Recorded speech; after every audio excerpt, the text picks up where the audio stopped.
चौबीस घंटे के बाद यूपी पीसीएस की साइट ने काम करना स्टार्ट किया है। तो अब आपने कट ऑफ देख ली होगी। जनरल कैटेगरी कट ऑफ कितनी रही है? 111 और ईडब्ल्यूएस और ओबीसी कट ऑफ रही है आपकी 114। अब हमारे कुछ फ्रेंड्स ने, दोस्तों ने फिर कहें कि जो हमारे टेलीग्राम ग्रुप से जुड़े हुए बच्चे हैं उन्होंने अपनी मार्कशीट सेंड की है। अब देखते हैं कि किसका कितना स्कोर रहा है, फिर हम बताएंगे कि अब आपको आगे करना क्या है। तो एक स्टूडेंट था, उसने अपनी मार्कशीट सेंड की थी, तो उसका इसमें प्रीलिम्स क्वालिफाई हुआ था, तो उसके 124 मार्क्स आए थे जीएस 1 में 124, और सीसेट में उसके मार्क्स थे 112। जनरल कैटेगरी से है तो इसका प्रीलिम्स हो गया था। एक और कैंडिडेट था जिसने अपनी मार्कशीट सेंड की थी, तो वो चढ़ गया ईडब्ल्यूएस की भेंट।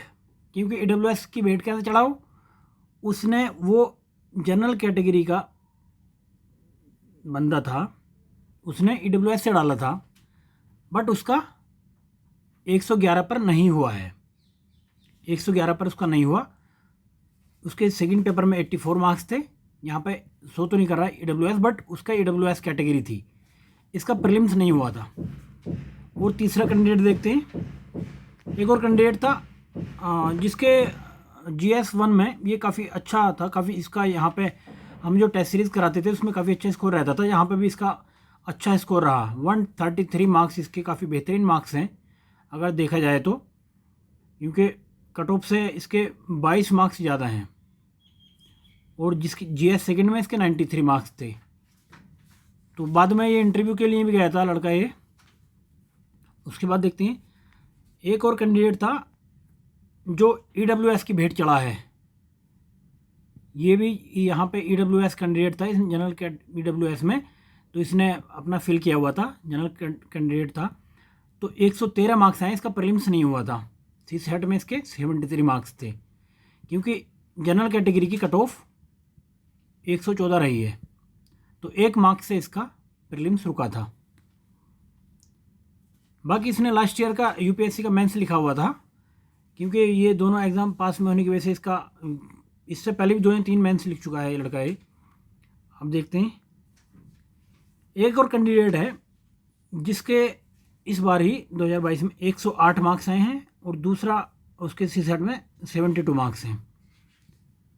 तो ऐसे कैंडिडेट जिनका 4, 5, 6 या 8, 10 मार्क्स तक भी रहता है, वो अब क्या करें?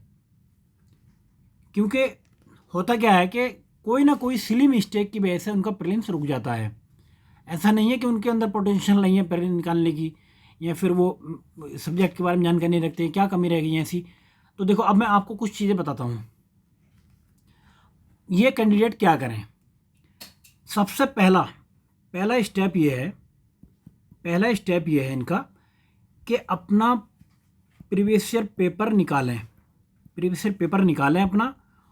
उस पेपर को 4-5 भाग में देखें, आपने कौन से सब्जेक्ट में कितने क्वेश्चन किए हैं, कितने अटैम्प्ट किए, कितने सही थे, उसमें कितने गलत थे। सपोज करो हिस्ट्री है, हिस्ट्री में एंशिएंट हो गया, मिडिवल हो गया, मॉडर्न हो गया। अब उसमें उसके एंशिएंट से कितने क्वेश्चन सही हैं, मिडिवल से कितने क्वेश्चन सही हैं, कहाँ पे गलती रही है, ये मॉडर्न से कितने क्वेश्चन सही हैं, कहाँ गलती रही है। इसी तरीके से ज्योग्राफी में इंडियन ज्योग्राफी में, फिर वर्ल्ड ज्योग्राफी में कौन से पार्ट उसका मजबूत था और कौन से में सिली मिस्टेक हुई है, और किस पार्ट को और मजबूत करने की ज़रूरत है। ऐसे ही देखे वो फिर इकोनॉमिक्स में, उसके बाद साइंस में, और उसके बाद फिर वो करंट में उसने कहाँ से किया था, कितना वेटेज रहा उसका, कितने क्वेश्चन सही हैं, कितने क्वेश्चन गलत हैं। ये जब आप कर लेंगे, जब ये काम कर लेंगे, फिर दूसरा काम ये करना है, स्टेप 2 पे दूसरा काम ये करना है, आपको देखना है कि आपके कौन से सब्जेक्ट स्ट्रॉन्ग हैं और कौन से में भी आपको जो है वो वीक है अभी।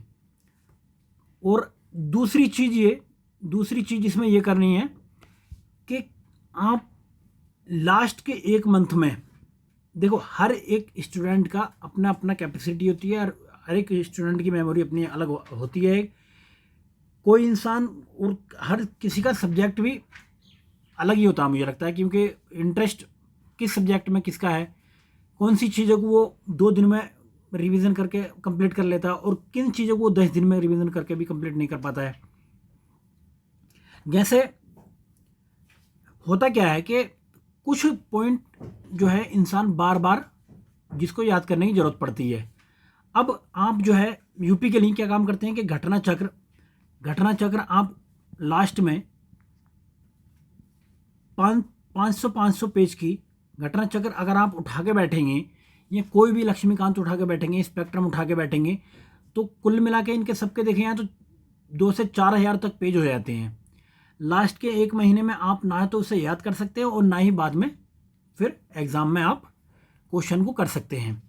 तो अब करना क्या है, अब करना ये है स्टेप नंबर 4 कि आपको सभी सब्जेक्ट के जो चीज़ें आप भूल जाते हैं, वो चाहे घटना चक्र में हो या लक्ष्मीकांत की हो, स्पेक्ट्रम की हो या फिर एनसीईआरटीज़ की हो, तो उन्हें आप किसी भी कॉपी में उन चीज़ों को, इन्हें नहीं कि मतलब आप सब कुछ लिखने बैठ गए। एक कैंडिडेट मुझे मिला था मुखर्जी नगर में, वो बोल रहा कि सर मेरी जो लक्ष्मीकांत की सपोज करो 310 पेज हैं, तो सर मैं नोट्स ऐसे बनाता हूँ कि मेरी लक्ष्मीकांत से भी ज़्यादा की पेज के नोट्स हो जाते हैं, 350 पेज के मेरे नोट्स हो जाते हैं। तो मुझे लगता है कि वो नोट्स नहीं बनाता, वो कॉपी कर रहा है। वो उसे एक अच्छी सी मशीन लेने की ज़रूरत है, उसके बाद में लक्ष्मीकांत की कॉपी करके वो मार्केट में बेचे अच्छे से, है ना। जब आपको यही नहीं पता कि मैं नोट्स को छोटा करने के लिए बना रहा हूँ या फिर नोट्स को बड़ा करने के लिए बना रहा हूँ, तो किस तरीके से आप नोट्स बनाएंगे। तो नोट्स बनाते टाइम पे क्या करें, नंबर 1 आप उन्हीं पॉइंट को लिखें, उन पॉइंट को लिखें जो आप भूल जाते हैं बार बार। आपके इस खोपड़ी में वो पॉइंट नहीं रहते हैं, आपको बार बार देखने की ज़रूरत पड़ रही है वो पॉइंट, है ना।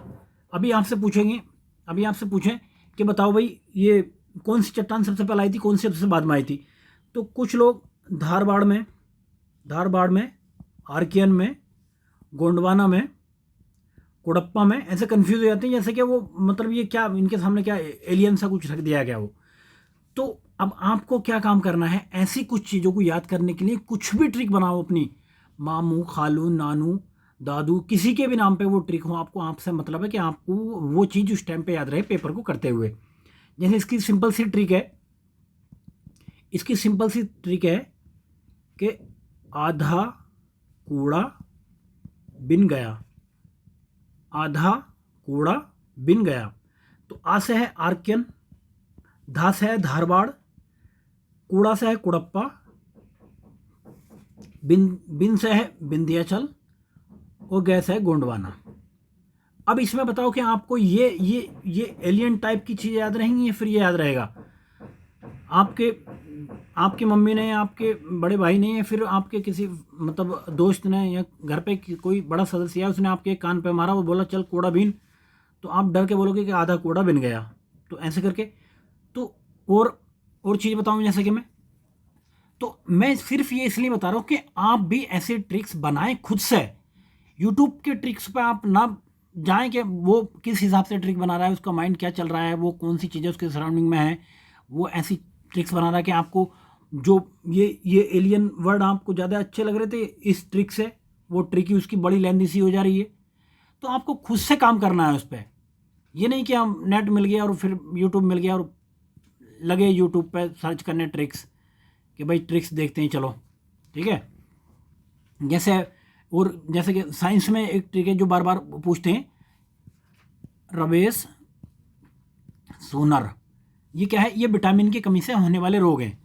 जैसे रबेस से मतलब है रतौंधी, बेस से मतलब बेरी, इससे मतलब स्कर्वी, और इससे मतलब सूखा, और न से मतलब नपुंसकता, और रह से रक्त का थक्का न जमना, ठीक है।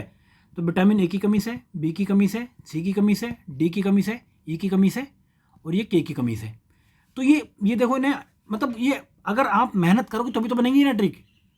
आप कुछ भी मतलब करने लग जाओ या फिर बाद में सोचो कि यार ये तो कुछ हो नहीं रहा अभी, आजकल मार्केट में चल क्या रहा है ना। तो बेटा मार्केट से शॉर्ट हो जाओगे, क्योंकि कंपटीशन दिन ब दिन बढ़ता चला जा रहा है। आप देख रहे होगे, है ना, क्वेश्चन का लेवल और कंपटीशन दोनों चीज़ें बढ़ रही हैं। तो अपने से आप मेहनत करो, आप चीज़ों को देखो कहाँ पे कमियाँ रह रही हैं, कौन से पार्ट वीक चल रहा है, कौन से में अभी और सुधार करने की ज़रूरत है, कहाँ से मार्क्स निकाले जा सकते हैं। आपको लग रहा है कि करंट में आपको बहुत ज़्यादा दिक्कत होती है, तो आप करंट के लिए डेली न्यूज़पेपर पढ़ें। लास्ट के लिए आप किसी भी मैगज़ीन के ऊपर ना छोड़ें उसे। लास्ट में पता लगा कि वहाँ पे मैगज़ीन को याद करने के चक्कर में आपको 15-20 दिन पहले कुछ मैगज़ीन आती है, नाम तो नहीं ले रहा है मैं यहाँ पे, तो वो क्या होता है, 15 दिन में आप 200 पेज की मैगज़ीन कैसे याद कर रहे हो बताना ज़रा। तो इसलिए आप न्यूज़पेपर को फॉलो करें, और साथ में कोई भी मंथली मैगज़ीन को भी उसके साथ में कवर करें। मंथली मैगज़ीन लास्ट में इस मैगज़ीन को देख सकते हो, हाँ भाई चीज़ें कौन सी चीज़ें हमने देख ली, कौन सी कवर करनी रह गई थी, तो ये चीज़ें आप उसमें कर सकते हो फिर बाद में। तो अब क्या काम करना है, अपना प्लान बनाना है और वो उसको कैसे अप्लाई करना है, उसको इसी तरीके से अप्लाई करना है। पहले देखना है कि अपनी कमियां क्या कर रही हैं इस एग्ज़ाम में, इस एग्ज़ाम में जो कमियां रही हैं वो नेक्स्ट में ना रहें, क्योंकि यूपी में जल्द ही इस महीने नहीं तो अगले महीने अगस्त तक ARO की वैकेंसी आने वाली है। उसके बाद अगस्त के बाद में फिर BEO की वैकेंसी आएगी। BEO के बाद में जो लोग LT ग्रेड वगैरह की तैयारी करते हैं तो उनके लिए LT ग्रेड वगैरह की वैकेंसी आएगी, LT ग्रेड की वैकेंसी आएगी। और 2024 का यूपी PCS 2024 का नोटिफिकेशन सुनने में आ रहा है कि इस बार बहुत जल्दी आने वाला है, क्योंकि इलेक्शन ईयर है अगला साल। तो जनवरी तक, 2024 के जनवरी तक आपका नोटिफिकेशन आ जाएगा, जनवरी तक नोटिफिकेशन आएगा, और अप्रैल के लास्ट में या मई के स्टार्टिंग में ही आपका ये एग्ज़ाम कंडक्ट करा लेगा। तो कोई नहीं, टेंशन नहीं लेने का, अब जितना हो गया जो हो गया वो हो गया, ठीक है, उस पर ज़्यादा रोने का पीटने का टाइम नहीं है। अगले का प्लान बनाना है और कवर करना है उसको अच्छे से, ठीक है। Okay, best of luck, bye.